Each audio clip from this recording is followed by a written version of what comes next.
উপরে আমল হবে। আর যখন আল্লাহ তাআলা কোরআনুল কারীমের এই আয়াতগুলির উপরে আমল হবে, তখন আমি আপনি বলতে লাগবে না যে আমি আপনি জান্নাতে যাব।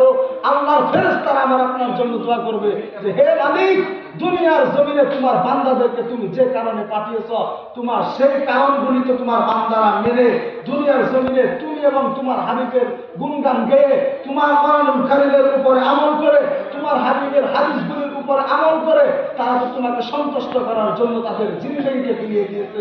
তুমি কি করো? তাদেরকে জান্নাত দান করে দাও। সুবহানাল্লাহ। যদি আমি আপনি কোরআনের উপরে জিন্দেগি অতিবাহিত করতে পারি, হাদিসের উপরে যদি আমার আপনার জিন্দেগি অতিবাহিত করতে পারি, তাহলে বোঝা গেল ফেরেশতারা আমাদের জন্য দোয়া করবে।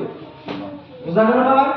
ফেরেশতারা আমাদের জন্য দোয়া করবে। আমি আপনি মানুষের উপর বদদুয়া দিতে পারি, মানুষ মানুষের উপর অসন্তুষ্ট হয়ে বদদুয়া দিতে পারি, মানুষের সঙ্গে বিজনেস করা অবস্থায় পালায় কমও দিয়ে দিতে পারে। আর ওই সময় মানুষের সাথে মনে থেকে এমনি বদদুয়া বেরিয়ে যায়। যদি একজন মানুষের মুখ ফুড়ে যদি বদদুয়া না বাইরে, তার মনের ভিতরে আঘাত লাগলো, আপনার আয়সা দিয়ে উপরের দিকে যাবো গা, আপনার আয়সা দিয়ে আপনার ভাবছিয়া চলে যাবে, কিন্তু তার ভিতরে যে আঘাতটা লাগবে, ওই আঘাতের বিনিময়ে আমার আপনার আল্লাহ পাক নারাজ হয়ে আমার আপনার উপর আল্লাহ পাকের জান্নাতকে হারাম করে দিবে, জাহান্নামকে ওয়াজিব করে দিবে। নাউজুবিল্লাহ বলুন।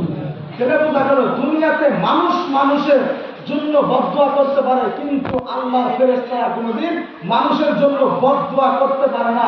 বরঞ্চ কিয়ামতের আগ পর্যন্ত আল্লাহ পাকের ফেরেশতারা কি করবে?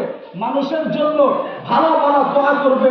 হে মালিক, তোমার বান্দাদেরকে তুমি কি করো? জান্নাত দান করো। তোমার বান্দারা অমুক জায়গায় ইবাদত করতেছে, অমুক জায়গায় গুণগান গাইতেছে, মাহে রমজান গাইতেছে, তারা তারাবি পড়তেছে, ইফতার করতেছে, রোজা রাখতেছে, সব সময় দুনিয়ার জিন্দগিতে সেকেন্ডে তোমার নাম উল্টাইতেছে।